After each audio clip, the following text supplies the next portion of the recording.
Hello everyone, welcome to History and Culture. In the long course of China's rich history, there was a highly respected emperor, Emperor Qianlong.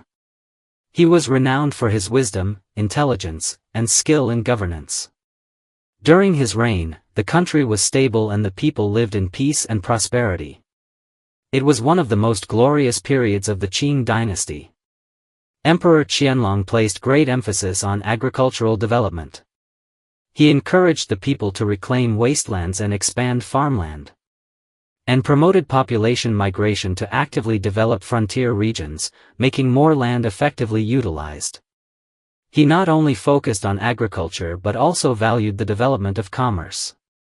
Under his rule, merchants received relatively relaxed policy support, and he implemented measures to care for their interests, which revitalized trade. During the Qianlong era, financial institutions known as piaohao, which dealt with remittances, deposits, and loans, emerged. These can be seen as early forms of banking in China. During this time, many high-yield cash crops were introduced, boosting both agriculture and handicrafts. As a result, the population grew rapidly, and the Kangxi Golden Age reached its peak. Besides his sound governance, Emperor Qianlong was also refined and scholarly. He had a deep passion for composing poetry and essays throughout his life, and astonishingly left behind over 42,000 poems, a number comparable to the complete Tang poems. He also attached great importance to the preservation and cataloging of cultural heritage. He ordered the compilation of important catalogues such as Shizhu Baoji and Xiqing Gujian to document the imperial collections of cultural relics. Emperor Qianlong also had a deep understanding of the art of employing people. On one occasion, when rewarding two meritorious generals, Wu Erdeng and Hailancha, he personally asked them what kind of reward they wished to receive. Surprisingly, their answers led to two completely different life paths. Emperor Qianlong always valued loyalty and talent, so he paid close attention to their responses. Wu Erdeng, known for his unwavering loyalty, answered without hesitation, "I seek no reward. I only wish for the great Qing's sovereignty to endure and for peace to prevail under heaven." Such words deeply moved Emperor Qianlong, but they also stirred a hint of complexity in his emotions. With a somewhat solemn expression, he turned to the other general, Hailancha. Hailancha, in stark contrast to Wu Erdeng, was lively and tactful. When asked the same question, he replied candidly, "I have no special requests, except that your majesty might grant me a few beautiful and talented women to reward my efforts." Upon hearing this, Emperor Qianlong's expression immediately softened. He even smiled. He realized that this general knew propriety and how to advance or retreat when appropriate, perhaps making him easier to approach and control. Thus, these two entirely different answers foreshadowed the future fates of the two ministers. According to historical records, in the remote southwestern frontier, there were two rivers called Dajin Chuan, Great Golden River, and Shaojin Chuan, Lesser Golden River, because the rivers were rich in gold sands. These regions were named Jinchuan, Golden River. During the Ming dynasty, they were under imperial jurisdiction. After the Qing dynasty took power, the two regions once submitted to the court. However, by the Qianlong era, local tensions flared up again, and rebellion broke out. In response to the unrest, Emperor Qianlong decisively ordered troops to suppress the rebellion, personally selecting capable generals to lead the campaign.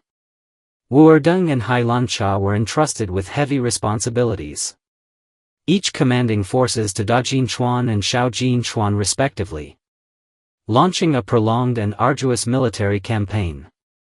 Wu Erdeng was a tall and sturdy man from a family of generals, trained in martial arts from a young age, a quintessential brave warrior. He always led his troops from the front lines, charging into battle alongside them.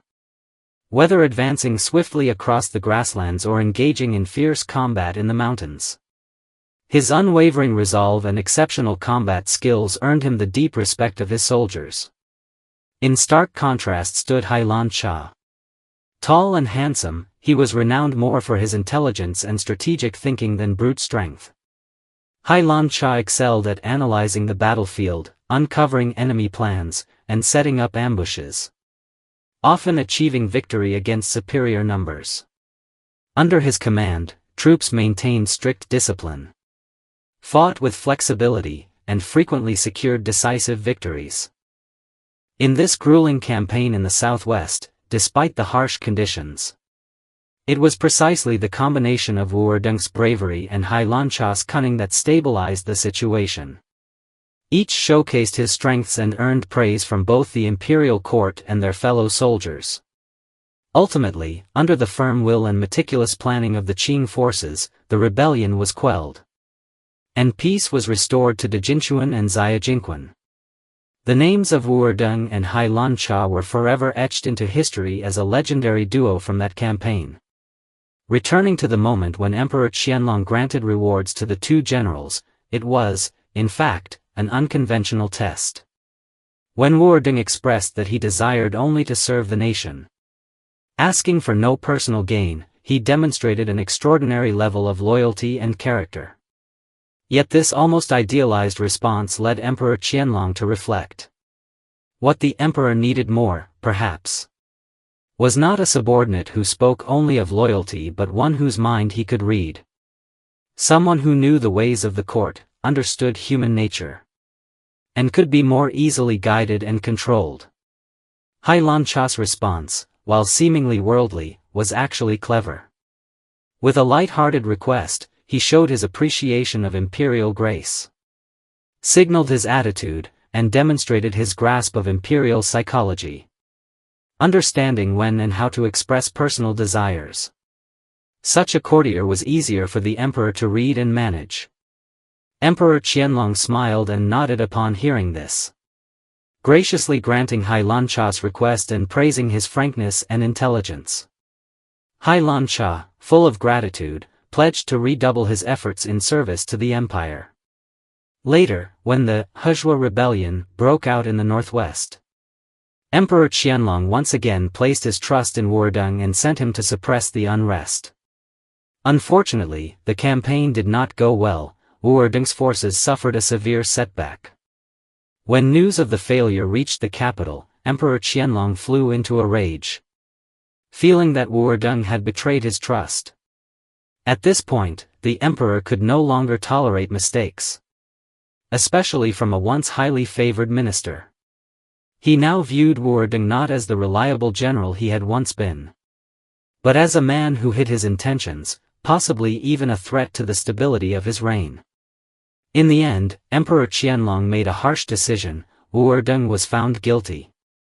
This decree completely changed Wudong's fate.